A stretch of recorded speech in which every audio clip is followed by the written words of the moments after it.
Christian parenting.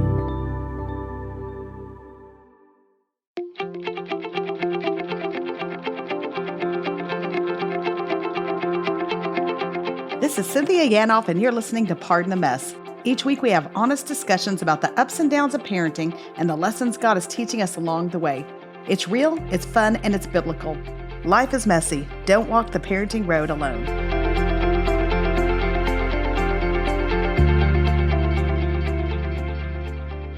Hey friends, welcome to Pardon the Mess. I'm glad you're here with us. Today we have Bob Goff and his daughter, Lindsey Viducich. And it's always awesome to have Bob Goff with us. We've had him another time and it was memorable to say the least. He's so amazing. But to have his daughter with them and talking about the new book they did together, Everybody Always for Kids. Well, it's just awesome. And what I love is Lindsey's able to tell us kind of the behind the scenes on what it's like growing up in Bob Goff's house, but also the things that matter, that were significant, what she's carrying on in her own family. And I just love, as always, how Bob gives us just very practical ideas on parenting our kids.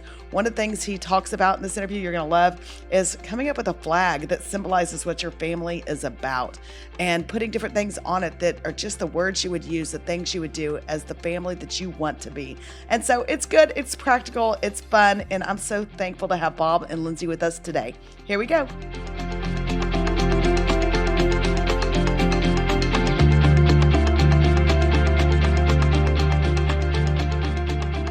Bob Goff and Lindsey. Say your last name. Viducich. Yes. Welcome to Pardon the Mess. I'm glad you guys are here. Yeah, thanks. It's just so fun being all three of us together. This is good stuff. It is. Last time I was with you, Bob, you were in Dallas speaking at an event, and we did a quick interview in the hotel in a conference room before you spoke. So it's fun to see you on Zoom now, I guess. That's great. Yeah, I've done them in elevators and in laundry rooms. And so this is awesome. Yes. And then we have Lindsey, and I'm just happy you're here, not just because your name is hard to say, your last name like mine is, but I'm just glad to see your face, and I see your name on books with your dad. So tell everybody a little bit about you that may not know you. Oh, thank you. Well, I'm Lindsey Viducich. I am a teacher by trade, or actually I've gotten to move more into coaching other teachers. So that's been really fun and a highlight of this year. And now I get to do that and write books with my dad. The two of you are not in the same location, but you are both on Zoom and it's fun to see you. Have you been doing a lot of interviews together? Is it fun? What's it like? I really like just being in Lindsey's blast radius, wherever she is. I just feel like this, when we say we like wrote a book together, that means Lindsey wrote another awesome book because she just really is this exceptional teacher, and she just speaks the language of kids. I'm more like, she's more childlike and I'm more childish. Yeah, I can see that. And Bob, you and I have that same that common ground of, I used to be an attorney as well, and I know you practice a little bit here and there, but that background in the law and now trying to being on the other side of that is kind of interesting. When with your kids, did you think you were going to produce any lawyers? Thankfully we didn't. But my son married an awesome lawyer, and her name is Ashley, and feels like she's one of our own. So we've got there's this a great big table full of a family of friends, and Ashley's a assistant U.S. attorney, so she chases bad guys for a living, and we're just so proud of her. But I really like that we have all these different things kind of covered. Lindsey's in education. I'm just like, I don't know what I do these days. Sweet Maria is our core. And we really want to tell stories. I'm thinking Matthew 13, it said Jesus never spoke to anybody without telling them a story. And so this idea was actually Lindsey's, to have a kid's book and to fill it full of beautiful pictures and stories and all that. So I can tell we connect with stories because we take the part in our life experience that makes sense, and we connect. So if you said you went to Phoenix only one time and you were there for 3 days and it rained every day, and then somebody told you that it never rains in Phoenix, you'd go I don't know. I just my experience is that it always rains in Phoenix. So stories allow you to bring your own life experiences, beliefs, biases to them. And hopefully this can remove or kind of blow the foam off the top of some beliefs that you used to have. and replace them with beautiful stories that you might live. Yeah, yeah. And it's everybody always for kids. I'll make sure that we say that and link it in podcast notes and all of that. But I mean, if you've read Everybody Always, it's already amazing. And then having a version for our kids is also amazing. And I want y'all to know that after interviewing Bob the first time, I'm like, okay, like I've always kind of been told I can tell good stories. And he writes so conversationally and funny. So I sat down, I'm like, I'm going to write that book. I'm going to write my version of the Bob Goff book. And you know what happened is I realized, I didn't have Bob Goff stories. And so then I started laughing. I'm like, well, this isn't really that interesting because I got no good stories. And in all seriousness, though, I started thinking about this before we were talking today. And I wonder, either one of you speak into this, but my question would be this: is it that maybe we feel like in our own lives we're lacking some significance or lacking some platform, or we don't have these big stories? Or is it more of a matter of living big within the stories that you already have? Yeah, I'm thinking door number 2. What do you think, Lindsey? Yeah, I agree. I think that you end up seeing what you're on the lookout for. So a lot of the stories in this book, I was realizing looking over it, just tell stories of our neighbors, like people that we grew up around. And so there are ideas of loving your neighbor, but then it focuses quite specifically on like, no, like the people who live right next door to you. And we all have neighbors. And so there's stories about taking out trash cans or helping neighbors when they fall down in the middle of the night. And those are things that we found a lot of beauty in and meaning in, but that's something that everybody can find. I'm thinking about a neighbor that Lindsey wrote a story about, who's this admiral that like they named streets after. He was in charge of like the entire Pacific Theater. But we just knew him as the Admiral because that's what everybody called him, the Admiral. And but the thing about the Admiral is he used to get up at night to go to the bathroom and he'd fall down. He'd fall down? From on his way. So I'd get a call from his wife and she'd say like 2 a.m. She said, the Admiral's down. And I'd like, that meant like for me to get up and go down and get him back in bed. Yeah. And but the thing about the Admiral is that the only way I could get him over, I had to roll him on top of me. And the whole time he was feeling a little cranky because he's in his 90s. And if you're 90, you're 90, you can be as cranky as you want. But he'd say, if you tell my men about this, I'm going to keel haul you and all that. But we would always get the Admiral kind of propped up. And it was just such a practical thing. And I wake up easy and fall asleep easy. It'll always be the small things. So to your point about sitting down to write, it won't be the time that you stepped out of the shuttle doors and into space. It'll be the time that you walked out your front door. And it'll be the very pedestrian stories are the ones that we connect with. Nobody's going to understand if you said, well, I had 3 Ferraris and one was in the shop. And I'm like, which one am I going to pick today? Like, that's an unrelatable story. It's just stupid and expensive. But if you talked about the time you had to hitchhike somewhere and just how apprehensive you were, people will overlay their apprehension. They'll see their story in your stories. And those are always the ones. So the more relatable, the better. Yeah. And I think that's a good parenting application too. When we talk about everybody always, I mean, the whole concept is loving everybody always. And I think as we're raising our kids and we're looking into that as parents, as teachers, just as human beings, but speaking into parenting, I think what you're saying, Bob, is right. And Lindsey speaking to this too, but it's those small things. It's not coming home and making a declaration or having the sign on the wall that says, we're going to love everybody, but it's actually living that out every day. And how has that been done in your lives? And how would you encourage parents in doing that well? I had a rule in my classroom when I was teaching full-time where I would tell the kids, you can tattle about another person in the class, but only if they're bleeding, stuck in a very high place, or being awesome. Like, if you want to enter a class and tell me about somebody being awesome, please do that. And so the kids would be like, Mrs. Viducich, Daniel's scissors match his paper very nicely. And I'm like, that is just awesome. Thank you for telling me that. And we put that in the book. We put a story about that in the book that, there was an experience in my dad's life where somebody pointed out, like, here's something that's really special and beautiful about you. And that's something that I've taught my students. And it's really sweet how that just becomes contagious. Like, that becomes part of who you are, that you see what you're looking for, if you're on the lookout for the good things in other people, and then encouraging kids to do that, because kids naturally want to be seen and important and have a job to do. And so we can take those really natural inclinations that kids have, but then steer that towards things that are really good. And so to this day, I have teacher friends who do that. There was a teacher who shared with me just yesterday how she started in her class, like she's a little bucket where the kids put little tattles about awesome things they saw their classmates do. So it's just a little example, but I love things like that where you really teach kids to see the good in others. Yeah, yeah. You said somewhere in an interview, I think I was listening to one, and I think maybe you said this, Bob. I was listening to one with both of you, but it talked about, you said that grace draws everyone in. And that stuck with me. And I wrote that down because I think that motivation, sometimes we want to be those people that just love everybody well, but I think there's always those people in life, or maybe you just don't naturally tend to love on people as well as you should. And so what does that mean? That whole grace draws everyone in.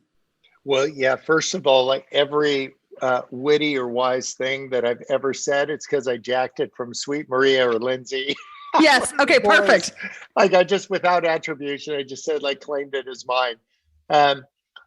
What I want us to do is draw this big circle around that we're not the ones that are there as bouncers keeping people out, but we just let people in. We're not there to, like, Jesus didn't come to die on a cross so we'd behave better, but so that we would love each other more, and we would know that there's some people that are actually just downright dangerous to be around. And so to have, your eyes open and your head on a swivel for that, but that there's the rest of the people that are just super difficult, and then what we need to do is realize that we're among them. Yeah. Yeah. If you're listening to this, you are not as easy to get along with as you think. But to say, so what are we going to do about that? And what I'm going to do is I'm just going to chill out a little bit. I'm not going to, it's not like I don't care. That's apathy.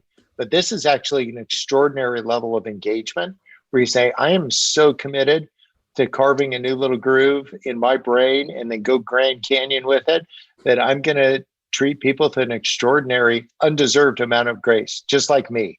Like the kind of like the dollops I got were like the size of igloos. Yeah. And so we think it's a big deal. Like I do something nice for somebody, it's like this big. And then God's saying like this, you want to compare notes? Completely. Yeah, so I think just having an awareness of some of your shortcomings, but then not just beating yourself up about it, to say, wow, thank goodness we have a God that just accepts us and we don't need to get our validation from one another. But it's certainly good to give, but that isn't the only thing I'm going to rely on. Yeah. Yeah. And so in the same interview, I think you were talking about this, and don't worry, Lindsey, I'm getting right back to you because I have something interesting to ask you. But Bob, you said something in there that someone asked you, like, so what's something people don't know about you? And you said that you struggle with insecurity. And I thought that was interesting response because, of course, I mean, at face value, no one would think that's the case. But I just wonder, for so many of us that we all, I think, to some degree struggle with insecurity, how is that an impediment if we're not careful to this whole concept of loving everyone? Yeah, I'd say with a finer point on that, it would probably be where I can get, if I travel, I get super lonely. So that's just like a subset of being insecure. And I'm not insecure right now. Like, gosh, what is Lindsey thinking? Or what are you thinking? What's the postman thinking? I'm not worried about that. But if I get like, I go to Orlando the third time that week and flying home. So I get to home each night. Like I just get home. So wherever it is I am. And it's because I get super lonely when I'm not. So I'd rather just sit in the back of the plane and eat peanuts and just get home. Yeah. So for each of us to understand those things, and then importantly to say, what's the thing underneath the thing? Mm-hmm. Like, why is it? Like, where's that coming from? And it would be a fear of rejection, another subset. And so if you're listening and you say like, oh yeah, I can totally identify with that I don't really go deep with relationships. And the reason you don't get deep is you have a fear of rejection. And so I would just go back to the scene of the crime and say, where did that come from? And so just ask yourself honestly, like, who rejected you? And it might have been a parent, it might have been a friend or a teacher, whatever it is. But go back there and to say, I don't need to make up stories that everybody's going to reject me, because that ain't true. So what I've loved about Lindsey's stories, especially a great kid storyteller, is that she can speak in a way that kids understand, to kind of uncover what's the thing underneath the thing. And I think that's what our job, when we do it well for our children, is to help them do that. And it's just so fun for me to be learning from my kids. I'm following Lindsey's lead, whatever she does. I'm like, let's do that. Yeah, totally. Lindsey, what's one of the favorite stories that you've written on that's maybe even in this particular kids book? What's one of your favorite ones that kind of resonates, just either you were there or a part of it, or it's just always resonated with you? Oh, one of my favorite stories in this book was about a go-kart race that we did when my brothers and I were growing up, and we were constantly building stuff in the garage. I don't know, like, if we got that from Dad, or if that was like how we ended up falling in love with that, but building things, like, even still, my brothers and I just like love building and making things. So we'd go through different phases. We built tree houses, but we went through a go-kart phase, and we decided that we were going to have a go-kart race down the street. And to that idea of grace, drawing a circle and making sure everyone's included, one of the older kids in our neighborhood saw us building go-karts, decided that they wanted to build one too. Like, oh, let's do this big race with all the neighborhood kids. But then we realized that Adam, my youngest brother, wouldn't be able to be part of the race because he was only 2 at the time. He couldn't run fast enough to keep up with all the other kids. So we ended up coming up with fun things to change the race. And we set up little obstacle courses along the way. So you had to stop and eat a donut. You had to stop and make a song. You had to stop and spin around 10 times. And you had to do all these things to get down to the bottom of the hill. And the race shifted from being about who's the best and fastest to what is everybody the best and greatest at. It was a celebration of everyone's abilities. And so I love that story for kids because it's such a tangible and practical way to think about how can you make other people feel included, and winning and losing, that's awesome. That's also a really important skill to build. But I think equally as important is building the skill of how can we set up the things that we're doing in our lives to make sure everybody feels included. Yeah. I think y'all were doing the Amazing Race before the Amazing Race actually happened. Y'all had the idea before Mark Burnett or whoever that is that produced that. That's awesome. And the things that so many of our kids now are missing because of video games and electronics and everything else. But yes, I remember that when you're much younger than I am. But yeah, actually going in the garage and finding things and using my imagination, it was novel. And what about this? If you're a family, you're listening or if you're a caregiver, to make a flag to say, this is what we're about. This is who we are. This is what we do. This is how we roll. And put the imagery, the symbolism that's on there. It can have a go-kart on it. It can have a popsicle stick, whatever it is, to say, this is who we are. And this is some of the words that we would use around here, that this is a safe place. I know that one of the rules that Maria came up with for our family that has really served us well is this idea of 100% kindness and 0% drama. So I think some collections, and we all come together in less and more traditional family structures, but sometimes there's just not a lot of kindness there. And if it's lacking, say, hey, we're just aiming for 100%. We won't always hit it, but that's what we're aiming for. And then that 0% drama, that actually would help you. That's why junior high school is really hard, because it's 100% drama and 0% drama, kindness. Yeah. So what we want to do is create those places. So that could be something you put on the flag that you fly over your house and just say, this is what we're about. The crazy thing is, as parents, when we are dead and gone, we'll all be in a jar. And what the kids will remember are some of those beautiful rules, that this is what we were about. And what a great time to start right now.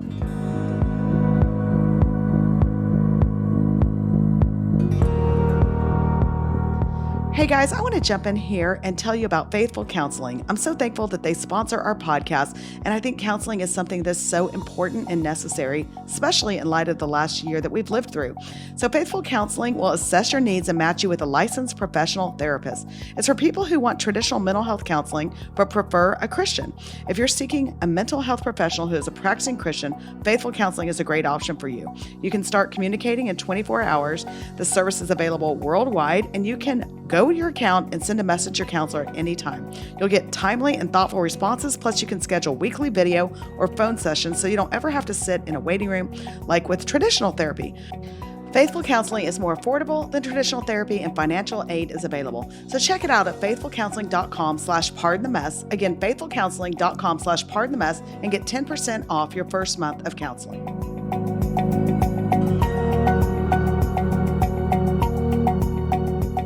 To that point, Lindsey, you said something. You said when growing up in your home that your parents, and I think you referenced your dad especially, but both of them, that they were very particular about picking the meaningful over the practical. And that stuck with me because I think as a parent of 3 children, high school and middle school, to your point, Bob, I've got one of those, and a preschooler, it's easy to get caught up in the practical every day and making the ship run a certain way. But I like that you said that you can look back and say, because I think people would think like, what's it like growing up under Bob Goff or Maria, and saying, picking that meaningful over the practical. Give us, if you can, like maybe an example of that, or just encourage us. How do we do that? Anyone, either one of you. So the first example that comes to mind was bedtime in our house. That would be, I feel like that's a universal parenting thing, that we all getting kids to bed is like, that's just the big event in the day. It's an event. Yeah. It's the whole thing. But when we were growing up, my dad put in rock climbing holds and like belaying equipment. No. In my brother's room, all over the walls, and then would belay us into bed, like, or we'd climb up into bed, or like, I think one of my brothers, like, he had like a sleeping bag on. It was like a whole, theme. But I mean, it's not that the practical isn't important, because you have to have bedtime. You have to have like these, sure, yeah, those fixed points. But it was that those things that were things you had to do happened in really whimsical, fun ways. Yeah, I'm thinking and that really spawned some good ideas out of some failures or some setbacks. Because I would remember young Adam Goff would come down every morning and I'd say, "Did you make your bed?" And he always wouldn't. So we started right out of the gates with like a big hunk of shame and words of correction. And I just got tired of asking him, "Did you make your bed?" So we got a rock climbing ledge. If you're going up Half Dome, you'd like get halfway and you'd bivouac halfway with hanging from a carabiner. So we hung one from the ceiling, got Adam a sleeping bag. And for the next 5 years, he slept in the sleeping bag. I'm like, problem solved. Fine, done. And that was awesome. And so getting everybody to bed at night was like really easy. I think we're mostly a quarter of a twist away from being there in our family. So whatever it is that you're doing, if you're listening, you're pretty close. You're just like a quarter of a twist away from getting it just right. And I would say I would give it a twist towards fun and grace rather than another teachable moment. If you just think the cumulative knowledge of the world doubles every 9 months. So I'm just trying to get my arms around that small sliver that I know right now, knowing it's going to double in 9 months. I don't want more information. I want more examples, and your kids do too. That's why when I sat down to write my book, you guys, it's becoming very evident. I've never, ever put those things, posts on the wall and thrown my kids into bed that way. I literally push them up the stairs and make them go to bed. So that's why my book fell short. There you have it. I'm learning a lot right here. Tell us a little bit about the schools you've been building and just kind of the work you've been doing internationally. I think I feel like I knew that, but I don't think I really knew that. Share with us kind of your passion, your love behind that. Well, I think it's love for education. Lindsey's been one of our leaders in that. She just found in us a love for education. And then there's an organization that we started as a family a long time ago. And it started in Uganda, and then did the next school in Mogadishu, Somalia, and the next one in Iraq, and there's one in Nepal and India, 2 in Congo. There's a school in Afghanistan. They won't teach little girls how to read or write because the Taliban has taken over, and the Taliban won't let the girls learn. And so we started a school in the former capital of the Taliban, and we teach little girls how to read and write. And it's awesome. Wow. And what kind of numbers can you handle doing this? I mean, are we talking like a 15 or 20 little girls, or how does that work? Oh, I think the one in Afghanistan has maybe 250. One of 4 schools in Uganda has 1,600. So there's 4,000 or 5,000 kids that are in the different schools in the various countries. And it all is just the generosity of a lot of other people that just want to make a difference somewhere else. But we don't have chicken dinners and galas and all that. We just say we're in. And if somebody wants to jump in on the parade, awesome. There's a singer that plays a lot of music. And when she heard we were going to build in the Congo, she said, oh, I'll just build that one. I'm like, awesome. Wow. Then we could say, well, we'll build one over here. And then somebody said, well, why don't I take that one? So we're not asking anybody to do anything. We just want to, as a family, kind of show up. So it's noble, honorable things if you are just making ends meet. And the pressures that a lot of people are under right now, they can't make ends meet. And so keep doing honorable things. There's only 2 times you'll find in the scriptures where somebody went across an ocean, and it was like Paul got shipwrecked and Jonah got swallowed. But you'll find a ton of stuff about going across the street. Yeah. And so just do it right there. It's honorable work that you've got, bagging groceries or operate in our hearts, whatever it is. Not God doesn't grade it on a curve, gratefully. But where you see a need, particularly one that's immediate, just tend to it. And wonderfully, we all see different things, to Lindsey's point. So see it, say, what am I going to do about it? Galatians 5:6. The only thing that matters is your faith expressed in love. Mm. So God doesn't need your help. I ask him every morning if I can lend him a hand, and he keeps saying no. He's like, no, thank you. Yeah, he's like, you got it covered. I've managed to limp by without you. But to say what I want to do is express the things that I believe and the things that I do. And so I'm right back to the stories that Lindsey shares it's talking about faith expressed in love. It's like faith expressed in big teachable moments. It's like showing up for each other. Yeah. Yeah. So good. Okay. So as we start to wrap up, I'm going to ask y'all I always like to say it's a lightning round, but it never ends up being a lightning round because I get caught up in something and have to ask a follow-up. So my former lawyer shows up on occasion. I'm like, wait, I got to get back to the bottom of this. But here's the basic of my lightning round. So a couple questions for both of you, but let me start with you, Bob. I need a phone number update, and I don't literally want your phone number. I'm just wondering, are we still doing this? Is the phone number still in the books? Are we still able to manage this? Lindsey, has your mom been like, what in heaven's name has he done? Where are we on this phone number situation? Yes, I've stopped giving out my phone number, which is 619-985-4848, 4747. That's it. So there's 3 million people that have my cell phone number. Awesome. So I'm still getting 100 calls a day. It's awesome. Can't get a thing done. Lindsey, I hope you have your own different number for him. So when you want to talk to him, you really can talk to him. Okay. Is the family still in the business of, or at a minimum, Bob, are we still in the business of quitting something every day? Yes. Thursdays are the days. I actually have somebody who's working for me for 15 years. And she called up last week and she said, can we meet? I'm like, oh yeah, awesome. When? And she said Thursday. I'm like, oh my gosh. And she quit. Awesome. Isn't that awesome? Yeah. That's awesome. I love it. Newest, greatest. So we're new creations. Act like it. You need to let go of some of the old versions of you. Okay. Lindsey, I heard you say that when we look back on our growing up and our parents and things, we can either kind of parent in reaction to that or in reflection of that. Are you one that's going to look back and do things out of reaction or reflection? And what would that look like? Oh, reflection, 100%. Oh yeah. There were so many things that I have wanted to copy from our childhood with my own son.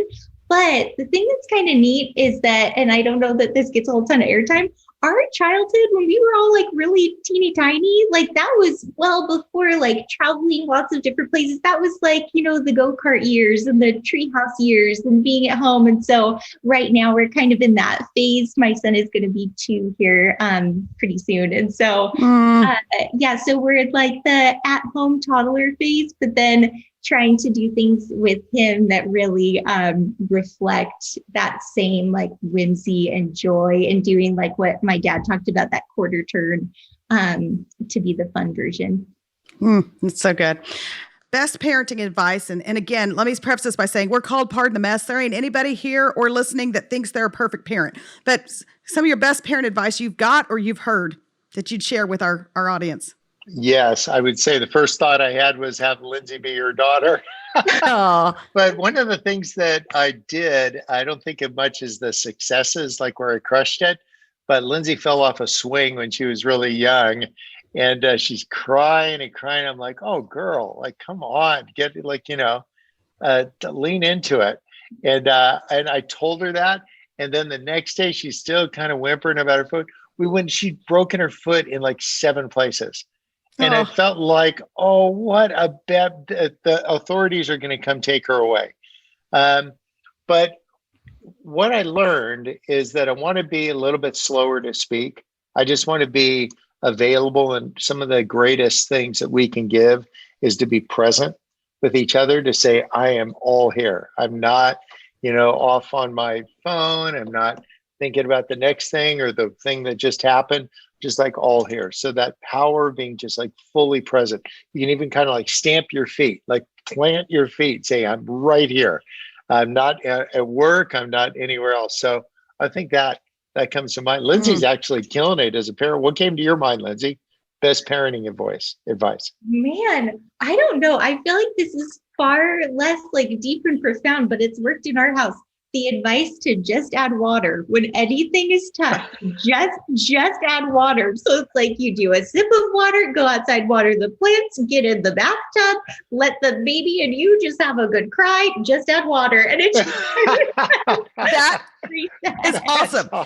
Literally never heard that, but that is awesome. And I can think of all kinds of applicability of all ages of kids, just add water. Yeah. You don't need to write that down. It'll be in my next book. I'll say, I had this great thought. I think. I was thinking the other day, just add water.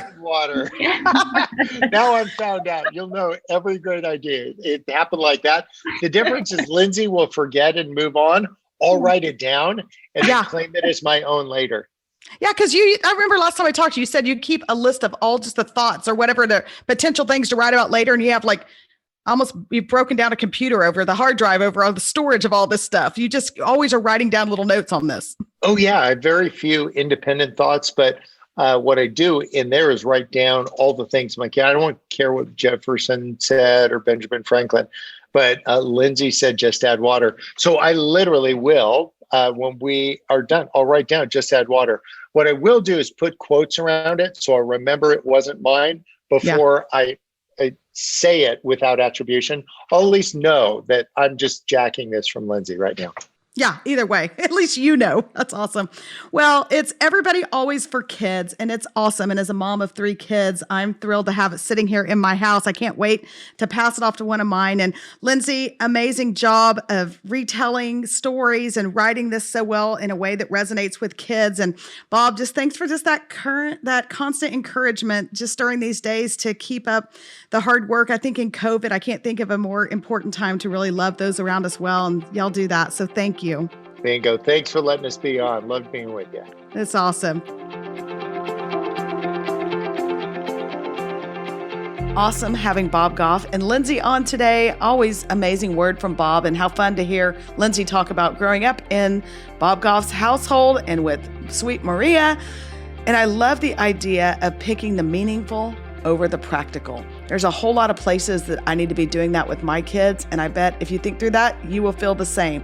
So let's work on that this week. And then also don't forget, I mentioned this last week, but if you missed it, we're going to start adding in at the end here. I'm going to do a messy minute, 1 minute on a thought I've had either from the podcast or a thought just generally in life and in parenting. So here we go with the messy minute as we wrap up. I love that Bob Goff talks about how grace draws everybody in. grace, you go back to that whole notion that God sent Jesus to die on the cross, the truth of that, so that we can have relationship with him, both on earth today in this moment, but for all eternity.